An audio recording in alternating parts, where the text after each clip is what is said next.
Hello my dear students, आप लोगों का स्वागत है जेके कंप्यूटर्स के यूट्यूब चैनल पर। और हम लोग देख रहे हैं ओ लेवल का सिलेबस पूरा स्टार्टिंग से। ठीक है, तो लास्ट क्लास में हम लोगों ने देखा था कि टास्क बार क्या होता है, डेस्कटॉप क्या होता है और ये डेस्कटॉप आइकन्स क्या होते हैं, इनको हमने अच्छे से समझा था। आज थोड़ा सा हम कुछ और फीचर्स के बारे में जानेंगे कि ये टास्क बार और डेस्कटॉप के और क्या फीचर्स होते हैं। उसके बाद हम स्टार्ट करेंगे अपने कंप्यूटर का फंडामेंटल। देखिए, ये जो आप देख पा रहे हो ये आइकन्स, इन आइकन्स को हम अपने तरीके से मैनेज कर सकते हैं। ठीक है, कैसे मैनेज किया जाता है? तो एक तो ये कि आप किसी भी आइकन पे लेफ्ट क्लिक को थोड़ी देर तक होल्ड करके उसे अपने हिसाब से मूव करवा सकते हो। दूसरा, यहाँ पे आप राइट क्लिक करते हो जब, तो राइट क्लिक करने से ऑप्शंस आते हैं। तो यहाँ पे देखिए व्यू लिखा हुआ है, व्यू में आके आप अपने आइकन्स को लार्ज, इन आइकन्स को स्मॉल और इन्हीं आइकन्स को मीडियम भी साइज में सेट कर पाते हो। ठीक है, क्योंकि ये ऑप्शन आपके लिए जानना जरूरी है। कई बार आपसे गलती से ऐसा हो जाता है और आप परेशान हो जाते हो कि ये कहाँ से हुआ, तो ये आप जान जाओ और ये बहुत इजी है समझना। और इन आइकन्स को अपने हिसाब से हम मैनेज भी करवा सकते हैं। जैसे यहाँ पे सॉर्ट बाई में आएंगे, नेम वाइज, देखिए नेम वाइज ये मैनेज हो रहे हैं।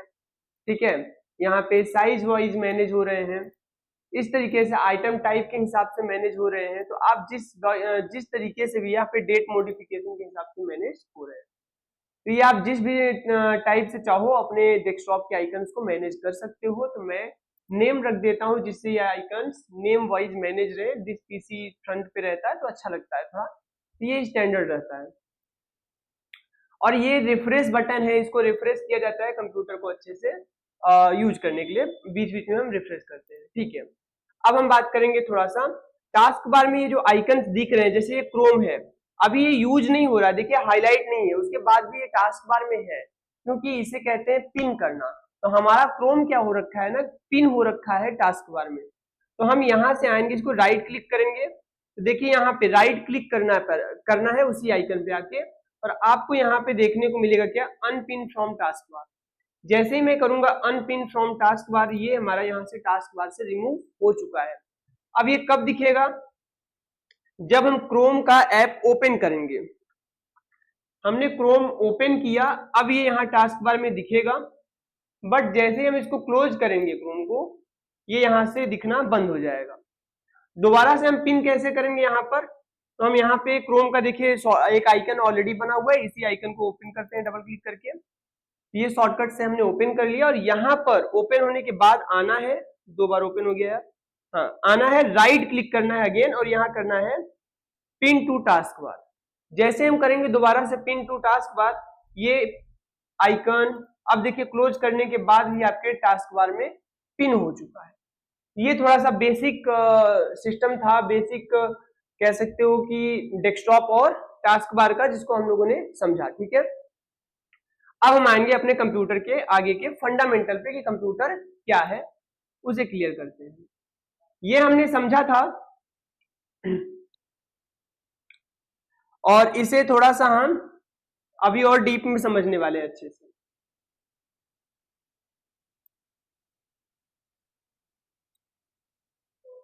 देखिए, हमने ये समझ लिया था ये सारे कंप्यूटर के सभी कंपोनेंट्स कैसे आपस में जुड़ते हैं, ये कैसे इलेक्ट्रिसिटी से कंट्रोल होते हैं।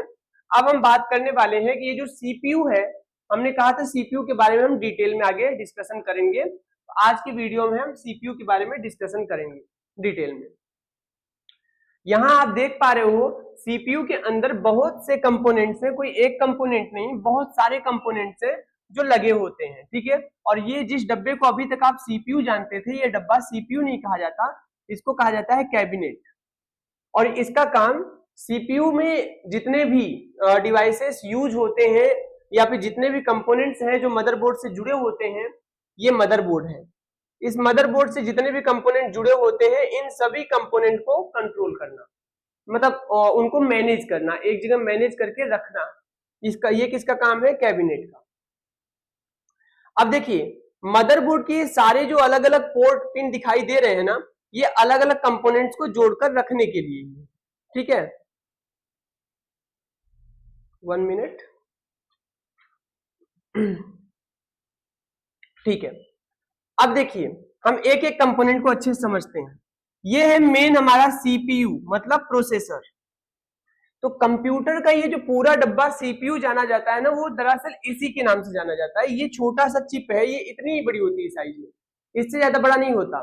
बट आप जैसा होता है ना कि किसी भी घर में जो फैमिली होती है, पूरे फैमिली को उसी के नाम से जाना जाता है जो फैमिली का सबसे बड़ा मेंबर होता है या सबसे ज्यादा इंपॉर्टेंट मेंबर होता है।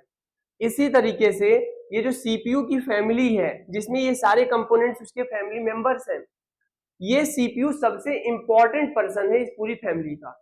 इसीलिए इस पूरे डब्बे को इसी सीपीयू के नाम से जाना जाता है। ये सीपीयू क्या काम करता है? ये ब्रेन ऑफ कंप्यूटर होता है। जैसे कि आपका पूरा बॉडी कंट्रोल होता है आपके दिमाग से, वैसे ही कंप्यूटर पूरा का पूरा कंट्रोल होता है इसी सीपीयू से, क्योंकि कंप्यूटर का ब्रेन सीपीयू होता है। ये प्रोसेसर कहा जाता है। इसको लगाने का यहाँ पे ये प्लेस होता है जहां पे आप मदरबोर्ड में इसको लगा लेते हैं। ऐसे होता है यहाँ पे रैम। रैम के बारे में डिफरेंस अभी बताऊंगा। रैम एक तरह की मेमोरी होती है। ये होती है ऑप्टिकल ड्राइवर, जिसका इस्तेमाल मैंने बताया कि पहले जो आपके मूवी के कैसेट थे, शादी के कैसेट थे, वो सब देखने के लिए आप लगाते थे, तो ये ड्राइवर लगा होता था। हालांकि अब के कंप्यूटर्स में आना बंद हो गया है। ये होता है, ये है हार्ड ड्राइव, ये भी एक मेमोरी है। इन दोनों में अभी मैं डिफरेंस क्लियर करूंगा कि क्या है। ठीक है, ये है हीट सिंक फैन। ये जो हीट सिंक फैन होता है ना, अब क्योंकि इसके अंदर सारे कंपोनेंट्स लगे हुए हैं, तो ये सभी इलेक्ट्रिक कंपोनेंट्स हैं, तो सभी हीट जनरेट करते हैं। और जब हीट जनरेट होगा तो अंदर इनकी सर्किट्स खराब हो जाती हैं। इस कारण से यहाँ पे हम हीट सिंक फैन लगाते हैं, जो इस कैबिनेट के अंदर से, जैसे ये सारे कंपोनेंट्स आपस में जोड़ दिए गए, जोड़ दिए जाने के बाद जब इनको हम ऑन करते हैं तो सभी क्या होते हैं? करंट, इलेक्ट्रिसिटी से चलते हैं। तो यहाँ पे इन सभी में हीट जनरेट होता है। तो जो हीट है ना, वो ज्यादा होने से यहाँ की वायरिंग खराब हो जाती है, क्योंकि मैंने कहा ना इनकी वायरिंग बहुत बारीक होती है। ठीक है, तो वो खराब हो जाती है। इस कारण से हम क्या करते हैं, उसमें शॉर्ट सर्किट हो गया, जल गया, कुछ प्रॉब्लम आ गया, यहाँ पे हम हीट सिंक फैन लगाते हैं, जो हीट को लगातार कॉन्टिन्यूअसली इस कैबिनेट में से बाहर निकालता रहता है, जिससे कोई भी कंपोनेंट खराब ना हो। फिर आता है ये फ्लॉपी। ये भी मेमोरी होता है, बट ये मेमोरी अब आना बंद हो गया है। पहले के कंप्यूटर्स में आता था, बट अभी इसको यूज नहीं किया जाता। और ये है सिस्टम फैन। ये भी लगा होता है आपके कंप्यूटर में ही। ठीक है, इसका काम क्या है? इसका काम भी है, यहाँ पे जो सीपीयू आपका लगा है ना, इसको लगातार कॉन्टिन्यूअसली मतलब उसको कूल करना। क्योंकि अच्छा एक बात बताओ, आपको जब भी कुछ होता है, कोई काम कहा जाता है, कोई काम कर रहे हो, अगर आपको कोई ज्यादा प्रेशर वाला काम कह दिया जाए करने के लिए, तो आप क्या करते हो? ज्यादा प्रेशर वाला काम करते समय आप कहते हो यार मेरा दिमाग गर्म हो रहा है ना, दिमाग मत गर्म करो, ठीक है, दिमाग मत खराब करो। तो यहाँ पे क्या हो रहा है? ये सीपीयू है, पूरा प्रोसेस तो यही करता है। जब पूरा प्रोसेस यही कर रहा है तो सबसे ज्यादा हीट तो यही होगा। जब सबसे ज्यादा हीट ये होता है, और इसी की हीट होने से सब कुछ है, ठीक है ना। अगर ये हीट हो गया तो फिर सब गया ना, अगर ये खराब हुआ तो। इसलिए इसके लिए हम अलग से फैन लगाते हैं। ये फैन क्या करता है? लगातार इसको ठंडा कर रहा होता है। ठीक है, जैसे कई बार मजाक में लोग अगर कोई कह दे कि मेरा दिमाग गर्म हो रहा है, मेरा दिमाग को गर्म करो, तो कोई कहता है कि लाओ यार फैन लगा दो इसके पास में, तो इसके दिमाग को ठंडा कर देते हैं। वही यहाँ पे सेम होता है। यहाँ रियल में इसके दिमाग के पास एक फैन लगा दिया जाता है कंप्यूटर के, जिससे कि वो हीट ना होने पाए, वो ठंडा रहे। और वो ये होता है एसएमपीएस। एसएमपीएस क्या काम करता है? यहाँ पे लगा होता है। ध्यान रखेंगे इन पॉइंट से, अगर किसी को लग रहा हो कि हाँ ये सब पॉइंट्स जानना जरूरी नहीं है या एग्जाम वगैरह, तो ये एग्जाम में इनसे भी कभी क्वेश्चंस पूछे जाते हैं कई बार। ये जो अलग अलग कंपोनेंट्स, अभी इनके बारे में डिटेल में बात करेंगे, कहाँ कहाँ एग्जाम पॉइंट मतलब एग्जाम से रिलेटेड क्या पॉइंट्स हैं इनके। एसएमपीएस का पूरा नाम ही पहली बात तो आ जाता है ना, एसएमपीएस ना, सिंपल मोड पावर सप्लाई। ये आपका इसका फुल फॉर्म कई बार आ जाता है, ध्यान रखेंगे। एसएमपीएस का काम क्या है? एसएमपीएस का काम है जो करंट सप्लाई आपके घर से आ रही है, उस करंट सप्लाई को एब्जॉर्ब करना, और उस करंट सप्लाई को एब्जॉर्ब करने के बाद मतलब लेने के बाद, क्योंकि आपके घर से जो करंट आता है वो एसी करंट आता है और आपका जो कंप्यूटर ऑपरेट होता है वो डीसी पे ऑपरेट होता है। आपके घर से जो करंट सप्लाई आता है 220 से 240 वोल्ट का एसी करंट आता है, जबकि कंप्यूटर के सारे कंपोनेंट्स अलग अलग वोल्टेज के मतलब डीसी वोल्टेज पे ऑपरेट होते हैं। कोई 5 वोल्ट पर होता है, कोई 7 वोल्ट पर, कोई 3.3 वोल्ट पर, कोई 1.1 वोल्ट पर, मतलब अलग अलग वोल्टेज पे ये जितने भी कंपोनेंट्स हैं ये ऑपरेट होते हैं। तो ये डायरेक्ट ये करंट यहां पर लगाया नहीं जा सकता। तो एसएमपीएस क्या करता है, एसएमपीएस इस एसी करंट को लेता है, उसे कन्वर्ट कर देता है डीसी करंट में। ये मैक्सिमम कितना दे देता है, तो 12 वोल्ट का डीसी करंट दे देता है। अब ये जो 12 वोल्ट का डीसी करंट मिला एसएमपीएस से, वो यहां के थ्रू आ जाता है मदरबोर्ड में। समझिएगा, वो कहां लग जाता है, मदरबोर्ड में, यहां कनेक्टेड है, मतलब ज्यादा समझने में दिक्कत ना हो इसलिए कर दिया। देखिए, ठीक है, तो यहां पर देखिएगा, ये आकर यहां पे कनेक्ट हो गया। तो ये क्या कर रहा है, वो 12 वोल्ट का सप्लाई किसको दे रहा है, मदरबोर्ड को। अब जब मदरबोर्ड ये सप्लाई पा रहा है, बात समझिएगा, मदरबोर्ड जो सप्लाई पा रहा है, इस सप्लाई से इसके अंदर क्योंकि सारे कंपोनेंट जुड़े हुए हैं, मदरबोर्ड जो होता है ये मतलब डिसाइड करता है कि किस कंपोनेंट को कितना सप्लाई देना चाहिए। हर कंपोनेंट को उसी के नीड के अकॉर्डिंग ही करंट की सप्लाई मदरबोर्ड प्रोवाइड करता है। अदरवाइज सब कंपोनेंट्स को अलग मतलब एक जैसा अगर करंट सप्लाई मिल जाए तो ये कंपोनेंट्स खराब हो जाएंगे। ठीक है,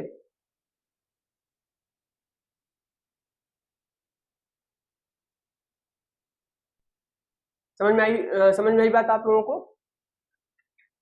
अब देखिए, अब थोड़ा सा हम समझते हैं इसको। तो हमने समझ लिया कंप्यूटर का ब्रेन है, ये हमने समझ लिया डीवीडी ड्राइवर है जिसमें कैसेट लगता है।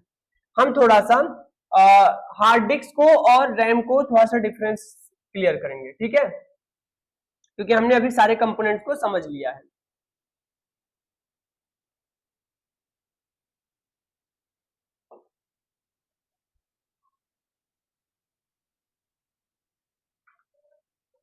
ठीक है, अब हार्ड डिस्क और रैम में क्या डिफरेंस है।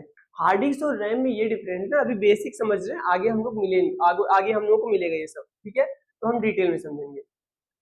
आप ये समझिएगा, जैसे कि आप कहीं पे ना कोई जॉब कर रहे हो, ठीक है, तो एक कोई पर्सन है जो कहीं किसी कंपनी में अच्छे से जॉब कर रहा है, एक अच्छी कंपनी, तो वहां पर आपको क्या दिया गया, आपको कंपनी में ही, जो कंपनी है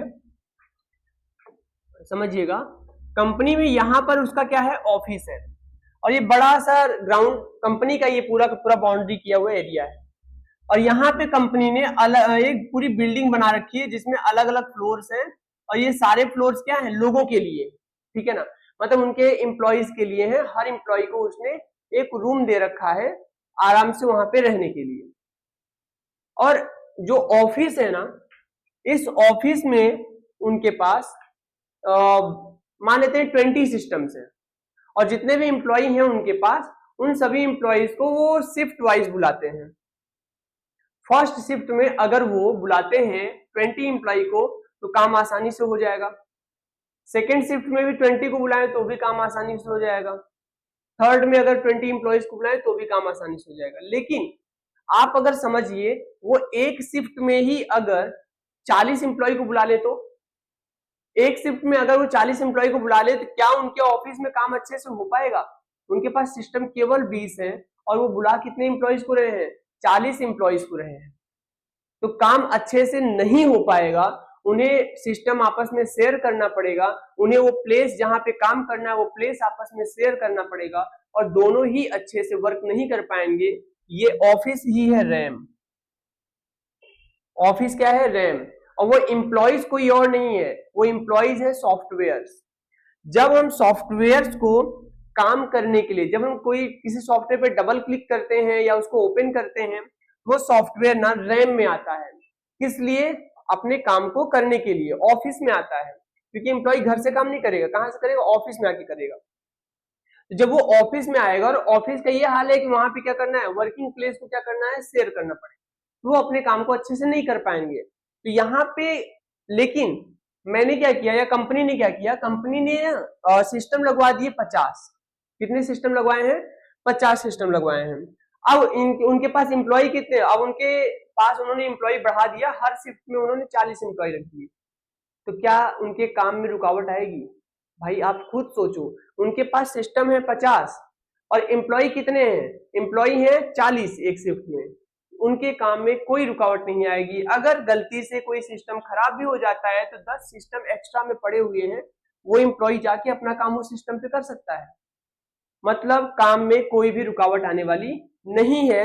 सिमिलर अगर आपके कंप्यूटर का जो रैम है वो कम है, तो आपके जो सॉफ्टवेयर आप ओपन कर रहे हो, उन सॉफ्टवेयर की कैपेबिलिटी अगर रैम के स्टोरेज से ज्यादा है, मतलब उनकी जो स्टोरेज, उनको जो रन होने के लिए जितना उनको स्टोरेज चाहिए, नीड है, वो नीड अगर रैम से ज्यादा है, तो समझिएगा कि आपका जो सिस्टम है वो काफी स्लो हो जाएगा। आपका जो भी सॉफ्टवेयर पे आप काम करोगे वो काफी बफरिंग करेगा, ठीक है ना, वो वर्क नहीं कर पाएगा अच्छे से। इसीलिए हम रैम को बढ़ाते हैं। आई होप कि आप लोग रैम को अच्छे से समझ पाए। तो फिर रोम क्या है, मतलब आप समझो हार्ड डिस्क क्या है। तो हार्ड डिस्क वो प्लेस है जहां एम्प्लॉइज को रहने के लिए दिया गया था, उनका होम, उनका घर, उनका रूम, जहां पे वो रहते हैं, वो क्या है, वो हार्ड डिस्क है। समझ में आ रहा है कि नहीं, वो क्या है, हार्ड डिस्क है। अभी वैसे मैं एक ही डी लगाता हूं, ठीक है, हार्ड डिस्क। तो क्या हार्ड डिस्क का कोई रोल है? हाँ बिल्कुल है। आप समझो, ऑफिस में आने के बाद तो आप बहुत फास्ट काम कर रहे हो, लेकिन आपके बॉस ने कॉल किया कभी इमरजेंसी में, नहीं आप आ जाओ, और आप क्या करते हो, आपको ना जो रूम दिया गया है वो रूम सेपरेट नहीं दिया गया, उस रूम में सारी चीजें क्या है, मतलब कि कॉमन है, सभी के लिए क्या है, कॉमन है, लॉज टाइप का है, मतलब उसमें जितने एम्प्लॉय रहते हैं सबके लिए टॉयलेट वगैरह सबके लिए कॉमन है, ठीक है। आपको जब बॉस कॉल करेगा कि यार आ जाओ, आप कहोगे मैं तो अभी टॉयलेट की लाइन में खड़ा हूं, या अभी मैंने नहाया नहीं उसके लाइन में खड़ा हूं। आप मतलब आपको रेडी होने में काफी टाइम लग जाएगा। आपके पास किचन नहीं है खाने के लिए, मतलब बनाने के लिए, आपको वहीं पे अपने से कहीं रूम में एडजस्ट करके बनाना पड़ता है, आपको मतलब टाइम टेकन हो जाएगा। तो आपको आने के बाद तो आप ऑफिस में बहुत फास्ट काम करोगे, लेकिन समझो कि आप आने में ही लेट कर दोगे, आप वहां से आने में ही लेट कर दोगे, क्योंकि आपके पास सुविधाएं नहीं। अब आपको क्या किया गया, अब हमने कहा कि नहीं, हम आपको क्या करते हैं, रूम भी सेपरेट दे देते हैं, जिसमें आराम से आपका पर्सनल टॉयलेट, पर्सनल किचन सब कुछ है आपके लिए। एक दो कह सकते हो कुक दे देते हैं खाना बनाने के लिए, तो वो कुक है आपका खाना भी बना देगा। मतलब ये सारी सर्विसेज आपको दे दी गई। क्या अब आपको जब भी इमरजेंसी में कॉल किया जाएगा, यहाँ आपको ऑफिस में आना है, जब भी आपको ऑफिस में पहुंचना पड़ेगा, क्या आपको लेट होगा? क्या आपको कोई चीज शेयर करना है? नहीं। फिर नीचे जाते हो तो एक बढ़िया सी बाइक आपको दे दी जाती है कि हाँ ये बाइक लो और आप आसानी से कहाँ पहुंच जाओ, ऑफिस पहुंच जाओ। अब आपका ना वर्किंग प्लेस तो स्मार्ट है, वर्किंग प्लेस में तो आप बहुत फास्ट काम कर रहे थे, लेकिन अब वर्किंग प्लेस तक पहुंचने का जो टाइम है वो भी आपका कम हो जाएगा। तो यही होता था कि जो केवल रैम लगवा लेते हैं उनका क्या होता है, उनका सॉफ्टवेयर, उनका जो कंप्यूटर है वो, उसमें जो सॉफ्टवेयर ओपन करते हैं वो सॉफ्टवेयर तो फास्ट वर्क करते हैं, लेकिन सॉफ्टवेयर ओपन होने में काफी टाइम ले लेते हैं।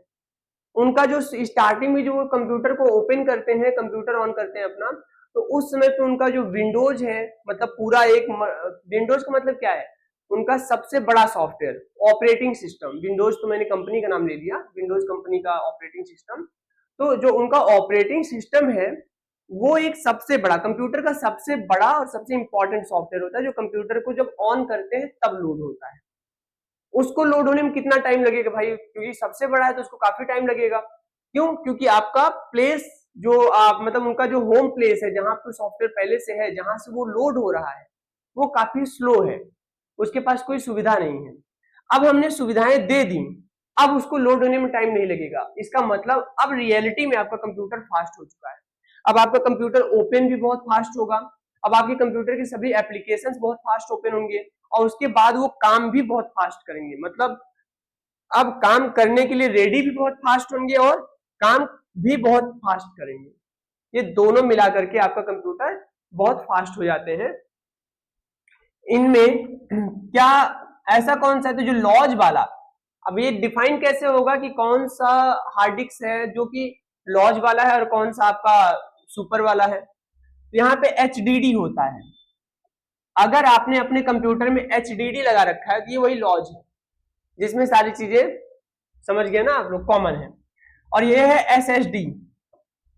यहाँ पे क्या है, यहाँ पे सर्विस काफी बेटर है, यहाँ पे सारी सुविधाएं आपके पास हैं।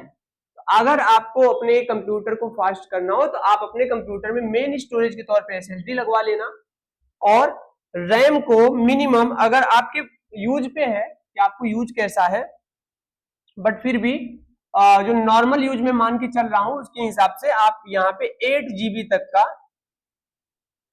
रैम लगवा लो, 8 GB तक का रैम लगवा लो और SSD लगवा लो, चाहे आप 256 का लगवा लो जीबी का, 256 GB, ठीक है।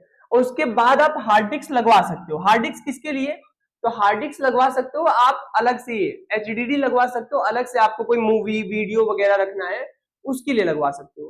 तो आपका क्या होगा, SSD काम करेगा सॉफ्टवेयर के लिए और ये काम करेगा आपका टेम्परेरी डेटा रखने के लिए, उन डेटा को ओपन होने में टाइम नहीं लगता। तो आपको सॉफ्टवेयर के लिए मेन चाहिए होगा, उसके लिए आपने क्या लगवा लिया है, SSD। आई होप कि आप इन दोनों में बहुत अच्छे से डिफरेंस क्लियर कर पाए और अब आप जब भी कंप्यूटर लेने जाओगे तो ये अच्छे से क्लियर कर पाओगे कौन सा कंप्यूटर आपके लिए अच्छा होगा और कौन सा नहीं।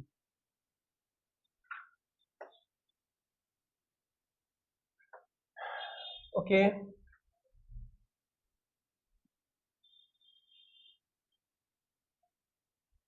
ठीक है, हम आगे चलते हैं, ठीक है।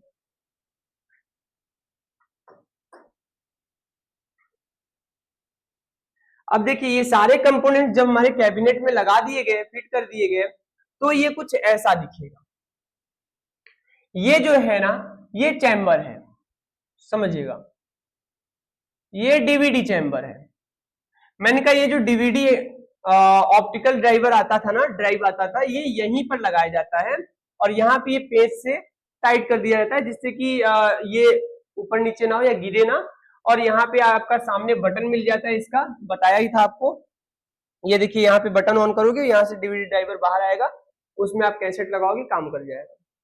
यहाँ पे आपका ये हार्ड डिस्क को सेट कर दिया जाता है। अगर आपका रैम है तो रैम के लिए ये वाला प्लेस है, यहाँ पे ये देख पा रहे हो, ये देखिए 2 रैम लगाने के लिए आपके मदरबोर्ड में प्लेस दिया गया होता है, ठीक है। और ये हीट सिंक है। इस तरीके से जितने भी फैन वगैरह हैं ये सब यहाँ पे लगाए जा सकते हैं। देखिए तो यहाँ पे ये सेट हो गया, सेट होने के बाद जब इसका यहाँ से ढक्कन बंद कर दिया जाएगा, ठीक है ना,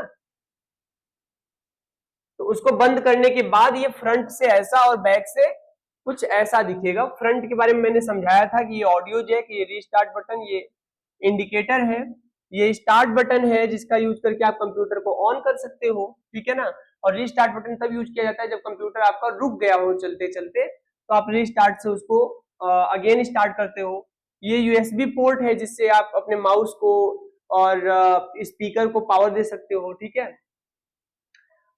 और ये पीछे बहुत सारे पोर्ट मिल जाते हैं, इन पोर्ट के बारे में हम आगे चल के डिटेल में समझेंगे।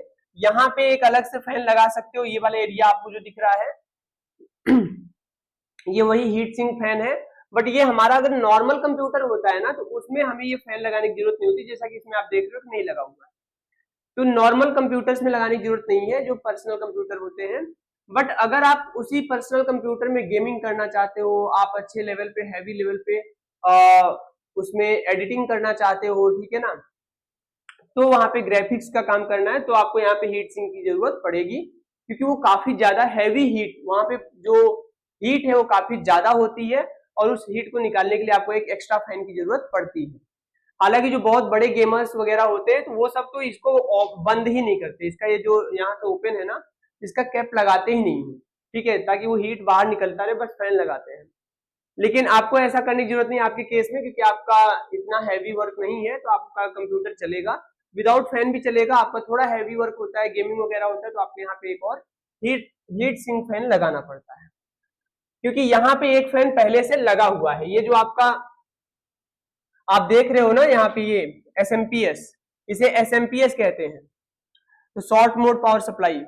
ये शॉर्ट मोड पावर सप्लाई जो SMPS है, इसमें ऑलरेडी एक फैन लगा हुआ तो होता है, ये फैन यहां से हीट निकाल रहा होता है, ठीक है ना, तो उसका कोई दिक्कत नहीं है।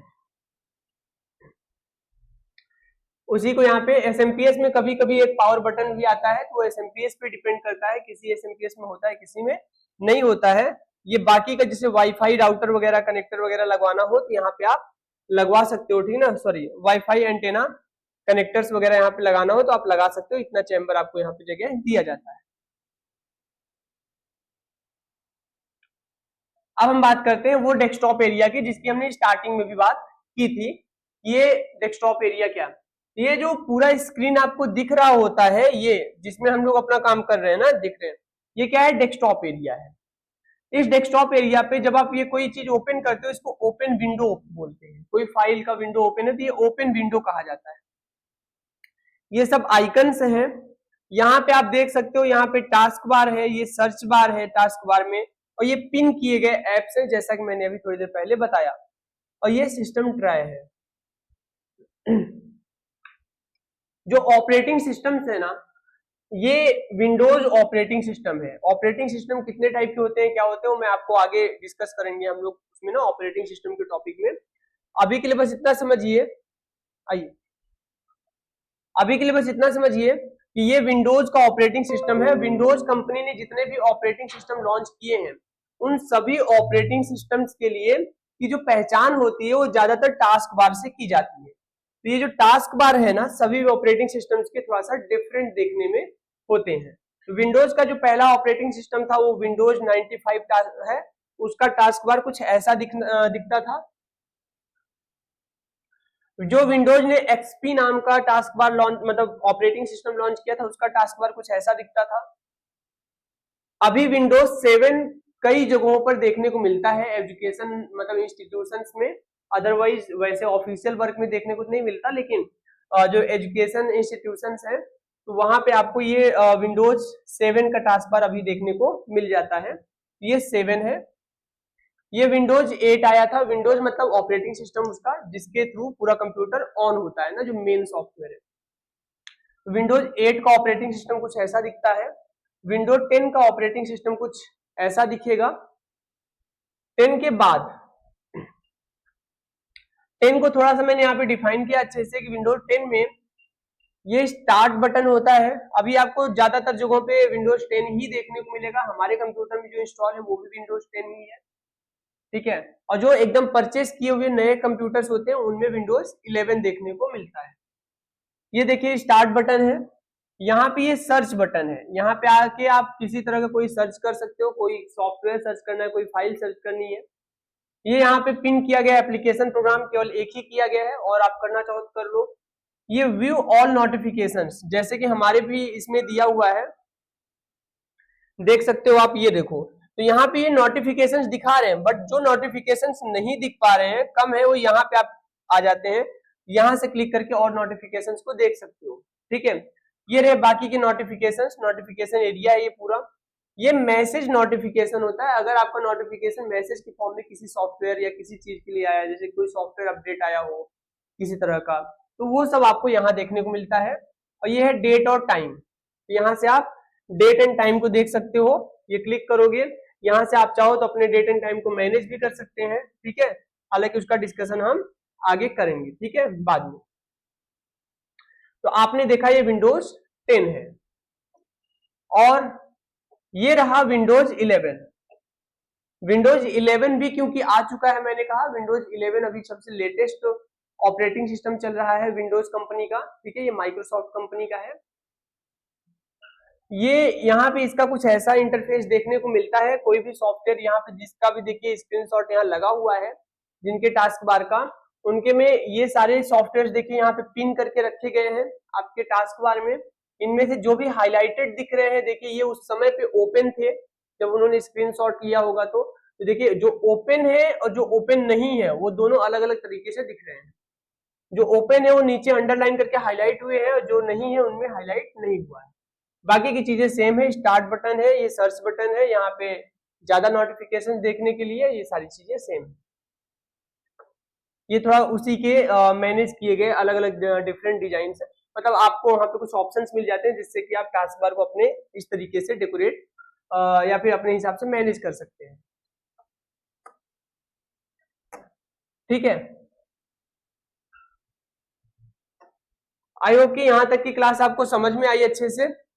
और अब आगे हमारा जो स्टार्ट होगा वो बेसिक्स ऑफ फंडामेंटल स्टार्ट होगा। ठीक है, कि कंप्यूटर का जो इंट्रो है, फंडामेंटल है, वो क्या है, हम उसे स्टार्ट करेंगे। ठीक है, देखिए इंट्रोडक्शन ऑफ कंप्यूटर क्या है, कंप्यूटर है क्या, ये समझते हैं थोड़ा। Computer is an electronic machine, computer एक इलेक्ट्रॉनिक मशीन है, बात समझिएगा इसका अच्छे से। A computer is an electronic device that performs arithmetical and logical task making work easier for humans. मतलब कंप्यूटर एक ऐसी डिवाइस है जो क्या काम करती है, जो अर्थमेटिकल एंड, मतलब एक इलेक्ट्रॉनिक डिवाइस है जो अर्थमेटिकल एंड लॉजिकल टास्क को परफॉर्म करती है और ह्यूमंस के काम को आसान बनाती है। अब ये क्या है भाई, अर्थमेटिकल काम और लॉजिकल टास्क, ये होते क्या है, इनको अच्छे से समझते हैं। अगर आपके मैथमेटिकल फंक्शंस वाले वर्क हैं, जैसे लाइक प्लस हो गया, माइनस हो गया, 5 + 7, इस तरीके के वर्क हैं, तो इसे कहते हैं अर्थमेटिकल। बट अगर आपका जो वर्क है वो ये है कि 5 बड़ा है या 7, ये 5 > 7, तो इस तरीके के काम को कहते हैं लॉजिकल वर्क। तो जो अर्थमेटिकल टास्क और लॉजिकल टास्क है, दोनों को कंप्यूटर परफॉर्म कर सकता है। Plus minus multiply divide percentage ना मॉड्यूल, ये सब के सब निकालना ही अर्थमेटिकल में आता है। लेस देन, ग्रेटर देन, ये सब क्या होता है, लॉजिकल टास्क होता है। इंट्रोडक्शन क्या है, द वर्ड कंप्यूट ना originated from the word the word computer originated from the word compute which means to calculate। मतलब जो कंप्यूटर वर्ड आप जानते हो, ये ओरिजिनली कहां से निकल कर आया है, ये ओरिजिनली निकल कर आया है कंप्यूट वर्ड से। कंप्यूट क्या है, कंप्यूट एक लैटिन वर्ड है, कंप्यूट एक लैटिन वर्ड है, और लैटिन वर्ड में कंप्यूट का मतलब होता है कैलकुलेशन, कैलकुलेट करना। अच्छा बताइए, जैसे मैं आपको टीच कर रहा हूं, तो टीच मतलब क्या होता है, सिखाना, सीखना। तो जो टीच कर रहा है उसको क्या बोल देते हैं, टीचर बोल देते हैं। ड्राइव करने वाले को क्या बोलते हैं, ड्राइवर बोल देते हैं। ऐसे ही जिस डिवाइस ने कंप्यूट किया, कंप्यूट मतलब गणना किया, कैलकुलेशन किया, तो ऐसे डिवाइस को क्या बोल दिया गया, कंप्यूटर बोल दिया गया। बस इतना सही मीनिंग है कि कंप्यूटर में कंप्यूटर वर्ड इसलिए आया क्योंकि वो क्या है, कंप्यूट से बना है, और कंप्यूट का मतलब होता है गणना करना, कैलकुलेशन करना। अब यहां एक बात दूसरी ये आती है कि फिर कंप्यूटर का फुल फॉर्म कहां से आ गया, क्योंकि कई सारे जगहों पे कंप्यूटर का फुल फॉर्म देखने को मिलता है। देखिए कि कंप्यूटर का एक अपना फुल फॉर्म है, वो भी देखने को मिल जाता है। क्या है, सी से कॉमन, ओ से ऑपरेटिंग, एम से मशीन, पी से पर्टिकुलरली, यू से यूज्ड फॉर, टी से ट्रेड, ई से एजुकेशन, आर से रिसर्च। रियलिटी ये है कि ये फुल फॉर्म रियल नहीं है। रियल फुल फॉर्म क्या होता है, जब किसी को इन्हीं पर्पज से, मतलब किसी को इन्हीं वर्ड से मिला करके एक शॉर्ट फॉर्म बनाया गया और तब ये फुल फॉर्म होते हैं। बट रियलिटी तो ऐसा नहीं। आपने अभी भी देखा कि कंप्यूट वर्ड अलग ही है, उसका नाम कैलकुलेशन करना है, और उसी के कारण बोला गया इसको कंप्यूटर। तो ये रियल फुल फॉर्म्स नहीं, क्योंकि इनका रियल फुल फॉर्म था ही नहीं। लोगों ने जो कुछ रहे होंगे, उन्होंने शायद वो प्रोफेशनल से रहे हो, बट उन्होंने क्या किया, मैचिंग बनाया। और कंप्यूटर, सबसे बड़ी बात कि कंप्यूटर के हर एक स्पेलिंग का जो फुल फॉर्म बनाया गया, ये कंप्यूटर की रियल लाइफ में जो वर्क है, कंप्यूटर जो काम कर रहा है, उससे काफी हद तक मैच करता है। काफी हद तक क्या पूरा का पूरा ही मैच करता है। इसी कारण से इसे कंप्यूटर का फुल फॉर्म मान लिया गया और ज्यादातर जगहों पे ये फेमस हो गया, पॉपुलर हो गया। बट रियल में कभी इसीलिए कंप्यूटर के फुल फॉर्म से क्वेश्चंस नहीं आते हैं, क्योंकि कंप्यूटर का ओरिजिनली कोई फुल फॉर्म था ही नहीं। ठीक है, आई होप कि आप लोग मेरी बात को ये समझ पाए हो। ठीक है, तो आज का क्लास हो गया, यहाँ पे हमने कंप्यूटर के बारे में अच्छे से समझा है। ठीक है, नेक्स्ट क्लास में हम लोग कंप्यूटर के आगे की चीजों को समझेंगे कि कंप्यूटर में फाइल्स क्या होते हैं, फोल्डर्स क्या होते हैं, ये इंफॉर्मेशन क्या होते हैं। ठीक है, इंफॉर्मेशन क्या होता है, ये सारी चीजों को हम आगे अच्छे से समझेंगे। नेक्स्ट क्लास में आप लोग ये समझ पाएंगे कि फाइल्स बनाई कैसे जाती हैं, फोल्डर्स को मैनेज कैसे किया जाता है, इनको अच्छी तरीके से हम लोग समझ पाएंगे। ठीक है, तो आज के लिए बस इतना ही। और आप लोग अगर नए हो तो जेके कंप्यूटर्स की इस यूट्यूब चैनल को सब्सक्राइब कर लीजिए, और जितने भी वीडियोज हैं ये सीक्वेंस से बन रहे हैं, रेगुलर बन रहे हैं, तो आपको पूरा वीडियो यहाँ पे सीक्वेंस से मिल जाएगा, आपको कहीं और भटकने की जरूरत पड़ेगी नहीं। तो इस कारण से आप इसको सब्सक्राइब करते हो तो आपको पूरा यहाँ पे सारी चीजें मिलेंगी। और आपके जो फ्रेंड्स हो जो कंप्यूटर के बारे में जानकारी लेना चाहते हैं, नॉलेज लेना चाहते हैं, तो उनको भी आप ये वीडियो शेयर कीजिएगा। ठीक है, थैंक यू।